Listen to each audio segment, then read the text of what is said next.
Hi, and welcome to my page. My name is CJ, better known as Y2CJ3600. For many years now, I've been working in Photoshop.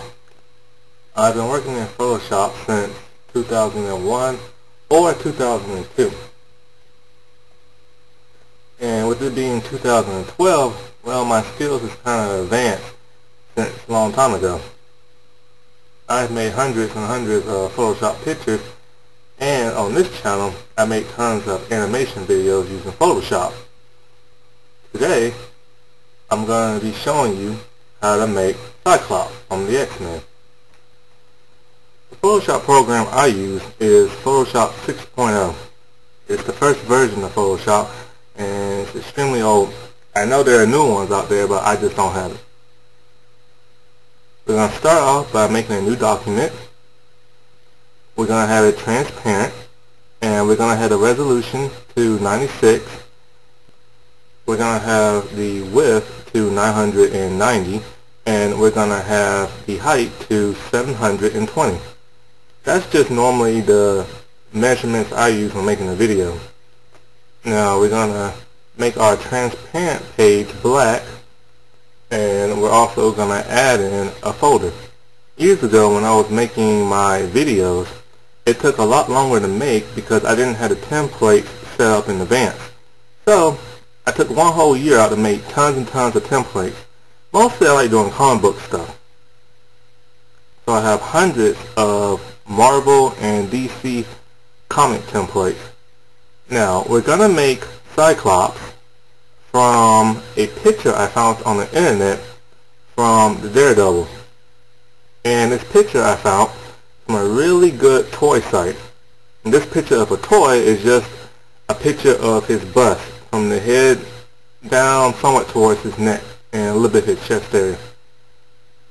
Now as you can see, the picture of the head bust is red.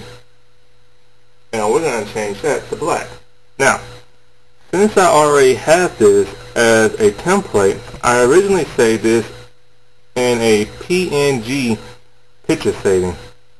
PNG is different from JPEG and different from GIF because PNG, it allows you to save a picture without any space in the background and leaves it transparent. But in order to transfer it onto another document, you have to select the entire picture and then drag it on over. Go to Edit and Free Transform. Now I'm going to make the head a little bit bigger because it's a little too small for what I want. Go to Layers, New Adjustment Layers,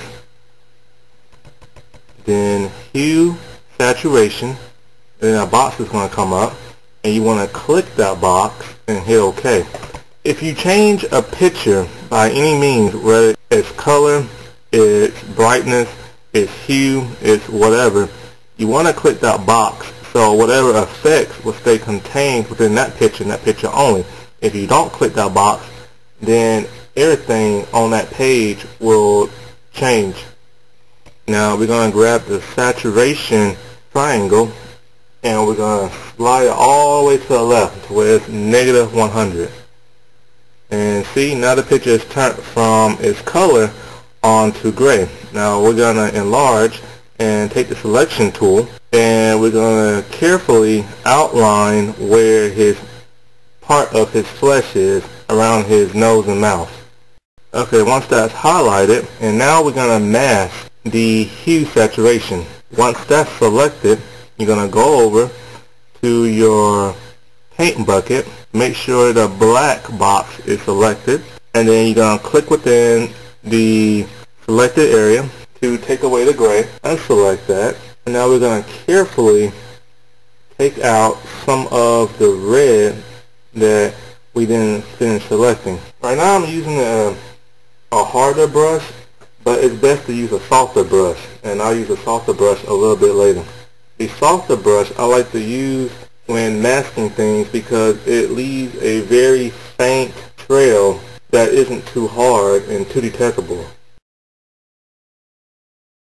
Okay, now we're going to make the gray parts really dark. We're going to select the burn tool and make sure it's selected for burn and not sponge or dodge. Now we have the burn tool, and set the brush to 300, something really big and wide, and adjust it to your preference. And just begin shading in the areas to make it darker.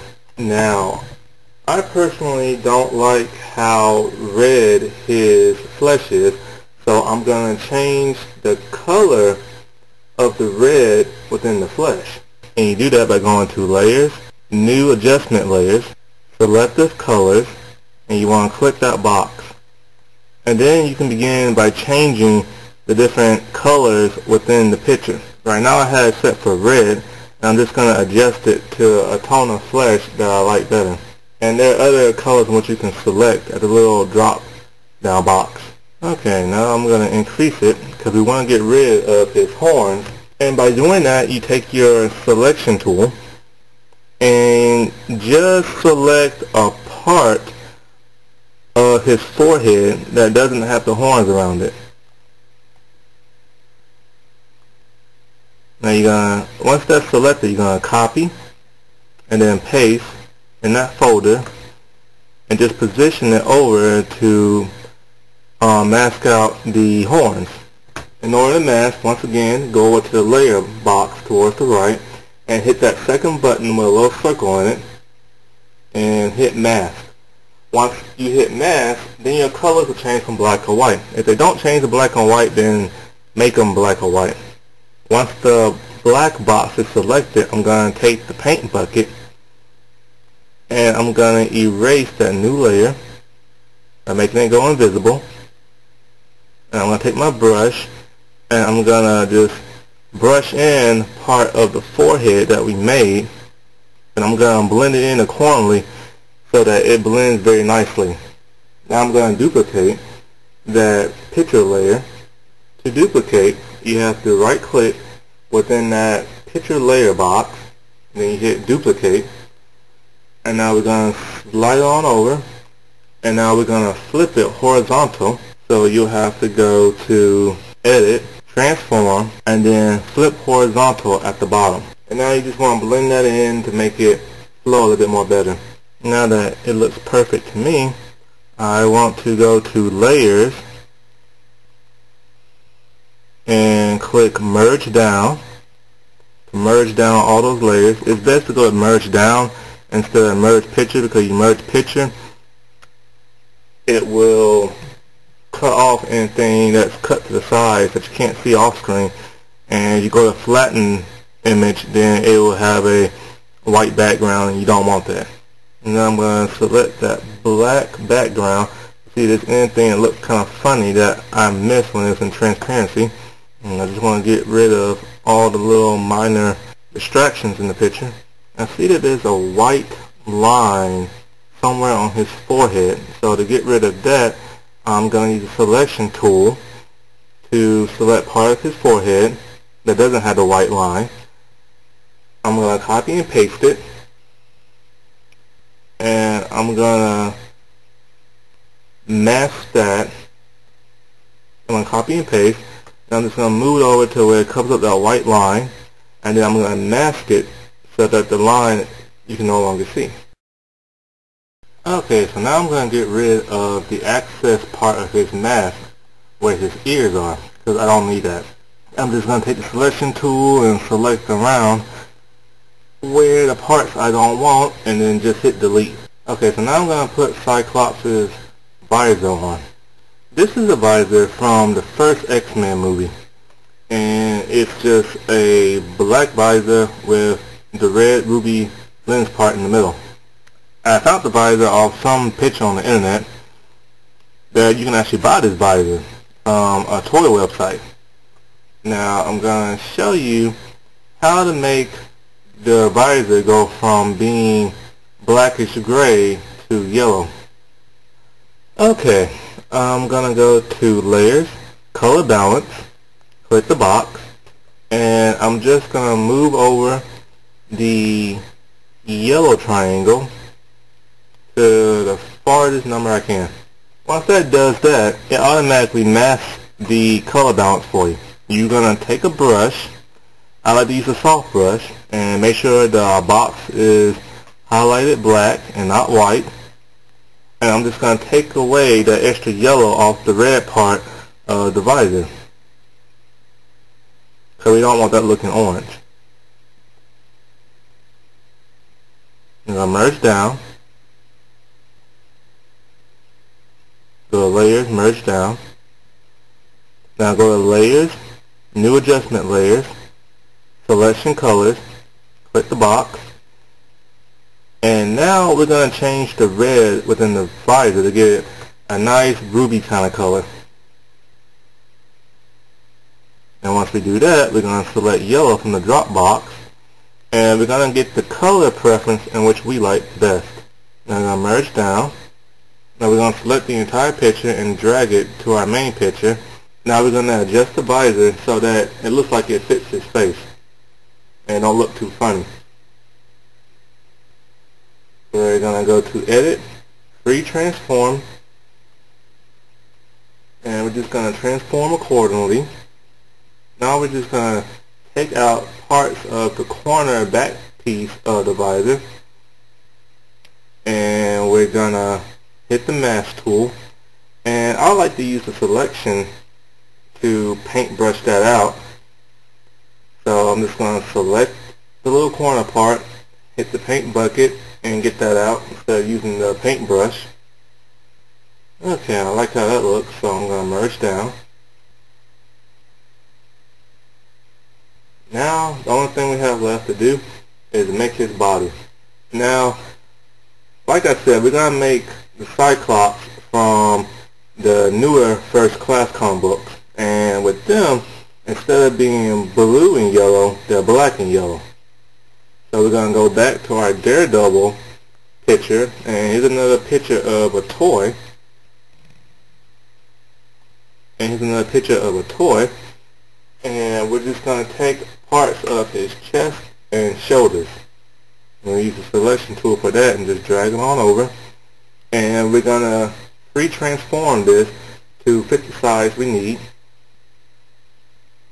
Make sure you put the chest piece, make sure you put the shoulder chest piece behind the Cyclops head picture, and you just drag that down to put it behind there so the Cyclops picture is first.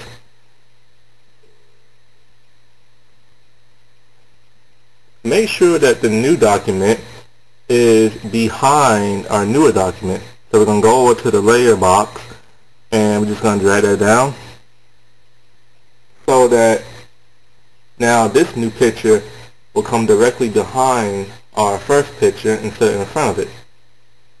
It just makes it easier like that. Now we're going to pre-transform this to make it look right.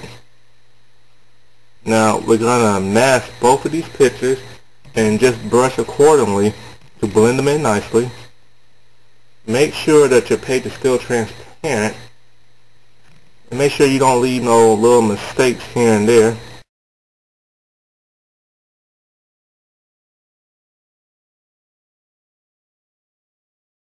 Okay, now we got that settled. We're gonna merge down. Okay, so now we have to change parts of his shoulders and chest into yellow and leave his neck and face mask part black. So to do that, we're gonna go to Layers, Color Balance, click the box. Well, actually this time you don't have to click the box, but I'm just gonna click it anyway. And we're just going to pull that all the way to the yellow, and then hit shadows and pull that to the left too. Okay, now once that color has changed, we're going to take the paint bucket tool, and we're going to click it in black to make it go invisible, and we're going to use the selection tool to only highlight his shoulder area.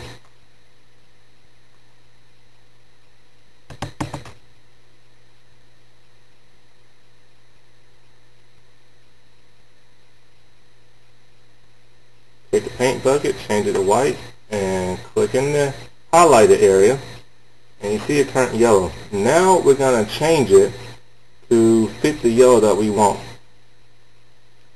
And we'll go to Layers, New Adjustment Layers, color selection, and we're going to click the drop box to yellow. And we're just going to play around with these different shades of colors to see which one we want. Okay, now once all of that is done, I'm going to take our paintbrush tool, big size, and we're going to color around the parts that are yellow in his mask area and the visor, because that was also affected by the color selection. So we're going to have it black, and we're just going to take all that out so it doesn't look funny. Okay, and now we want a X-Men type of motif in the background. I'm going to take the DVD cover from the first X-Men movie, and I'm going to take the logo from the X-Men First Class movie. And since this is a JPEG picture, I'm just going to drag on over. I'm going to put this layer behind the Cyclops layer, and I'm going to put the logo from First Class in there and put that behind Cyclops. And I'm just going to adjust it to where it looks right using a free transform. Now the only thing we have to do left is make the red part of his visor glow a little bit. And I'm going to show you how to do that. Okay, I'm going to take the selection tool, and I'm going to select the entire part that's red in his visor. Now I'm going to copy and paste, and once you paste it, make sure it's lined up correctly, because sometimes when you paste things on there, it can move it slightly to side or very far from side to side. Now I want this to be really, really red, so we're going to go, well, first I'm going to make 2 copies of this. Okay, now, and I'm going to make 1 copy really red, and I'm going to go to Layers, Color Balance, and I'm just going to pull it far over to the red side of the triangle, and then I'm going to hit Shadows, and pull that all the way to the right. Now that I have that done, I'm going to go to Filters, Blur, Gaussian Blur. This will give it a really nice lighting effect. I'm just going to adjust the setting to a blur that I like. Now I'm going to go into the drop down box in the layer, the one that's towards the left, and that says normal, and I'm going to change it to screen. And now I'm just going to make a couple of copies of this to give it more of a brightness to it. Okay, and I want this to be a little bit bigger, but it won't let me because it says that the layer is empty, but it's not really empty because I can see it. It's just it's so light that the computer reads it as empty. So what you want to do is you want to make a copy of that, merge down, so now it's a little bit more fuller, and now you can go to free transform and make it just a little bit more wider.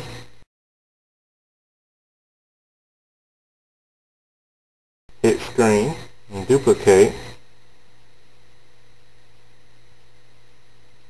and now we're going to save the picture because we're done. And when you save it, you can save it in a JPEG. And there we have it.